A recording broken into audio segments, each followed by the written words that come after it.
नमस्कार मु सुनील कुमार प्रिय दर्शक बंधु प्रत्येक दिन परि आज आपण मानकु जीवंत आहार को स्वागत करें। आसंतु आज ध्यान निमंते पवित्र बाइबल आदि पुस्तक तार 11 अध्याय 31 पदरु 12 अध्याय 9 पद पर्यंत पाठ करिबा। आज मुख्य प्रसंग प्रस्थान करो आग को जाओ। आसंतु माने मिलित भाव ईश्वर वाक्य को ध्यान सहित पाठ करू। एठारे एपर लेखा अछि, अनंतर तेरह अपना पुत्र अब्राहम को और हारणर पुत्र लोट नामक पौत्र को पुणी अब्राहम भार्या सारी नामनी पुत्र वधु को संगरे नेला। आउ से समस्ते कल्दिय मानक उर ठारू किणान देश उद्देश्य यात्रा करी हारण नगर रे उतरी बसती कले। पुणी 13 हारण नगर रे थाई 205 वर्ष बयस रे मला। ए उतारे सदा प्रभु अब्राहम को कहिले, तुम्बे अपना देश अज्ञाति कुटुंब और पैतृक गृह परित्याग करी आंबे जो देश तुमको देखाइबा से देश को जाओ। आंबे तुम ठारू एक महागोष्ठी उत्पन्न करिबा, पुणी आंबे तुमको आशीर्वाद करी तुमर नाम महत करिबा। तुम्बे आशीर्वाद आकर हेबो, जो माने तुमको आशीर्वाद करंती आंबे सेमान को आशीर्वाद करिबा। पुणी जे केही तुमको अभिशाप दिए आंबे ताहाको अभिशाप देबा। आउ तुम ठारू पृथ्वीर सबु वंश आशीर्वाद प्राप्त हेबे। अनंतर अब्राहम सदा प्रभुंको एही वाक्य अनुसार प्रस्थान कले। पुणी लोट तांको संगरे गले। हारण ठारू प्रस्थान करिबा समय अब्राहम बयस 75 वर्ष होइतिला।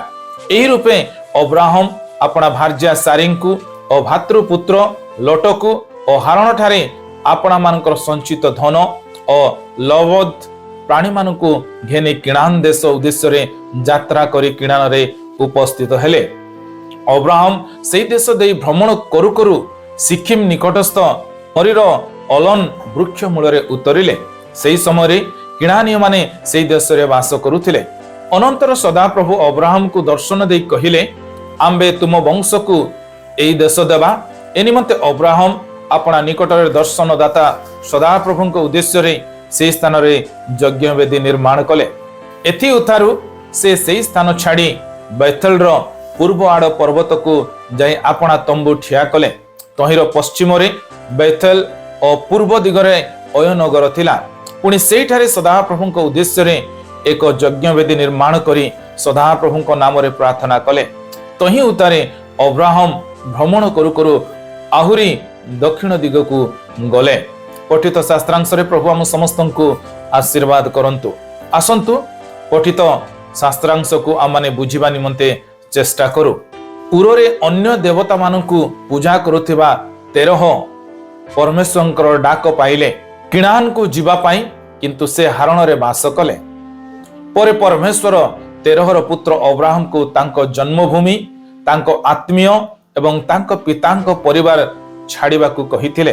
तांको एक महान जाति रे परिणत करिबाकू, तांको एक महान नाम देबाकू एवं समस्त जाति पाई तांको आशीर्वाद करिबाकू प्रतिश्रुति देले। अब्राहम आज्ञा पालन कले एवं हारण छाड़िले। जेतेबेले से किणान रे पहुंचिले, परमेश्वर घोषणा कले जे से एही देश अब्राहम वंशधरंकु देबे। अब्राहम एही प्रतिज्ञा रे विश्वास कले एवं परमेश्वरंको उपासना कले। पठित शास्त्रांश रे ईश्वर किए अटंती ताहा आसो माने देखु। 12 रे 1 पद अनुसार परमेश्वर अब्राहम को जीवाकू आदेश देइथिले एवं तांको विश्वास रे उत्तर देबा पई आशा करिथिले। अब्राहम परमेश्वर प्रतिज्ञा पालन करिबा पई एक मूर्ति पूजक नगरी छाड़िथिले। आमे मध्य एपरि पाप सहित संघर्ष करि पारु जा छाड़िबा किंबा परित्याग करिबा कष्टकर, किंतु अब्राहम को परि आमे से गुडी करू प्रस्थान करिबा को संकोच करिबा उचित नुहे।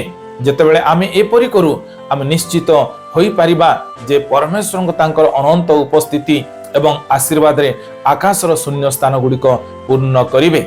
ए शास्त्रांश रे ईश्वर हमन को कोन सिखांती ताहा सो माने सिखु और आपना आपना जीवन रे ताको व्यवहार करिबा निमंते चेष्टा करू। 12 अध्याय रो 4 पद रो 9 पद अनुसार जदियो अब्राहम किणान रे जणे विदेशी भाव रे वास करुथिले, से जेउठारे प्रभुंकर नाम डाकिथिले सेठारे से यज्ञ वेदी निर्माण करिथिले।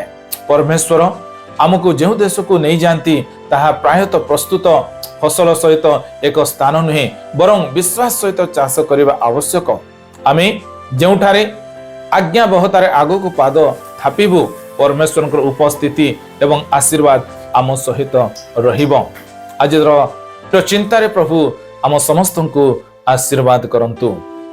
आसंतु आमने प्रार्थना करिबा।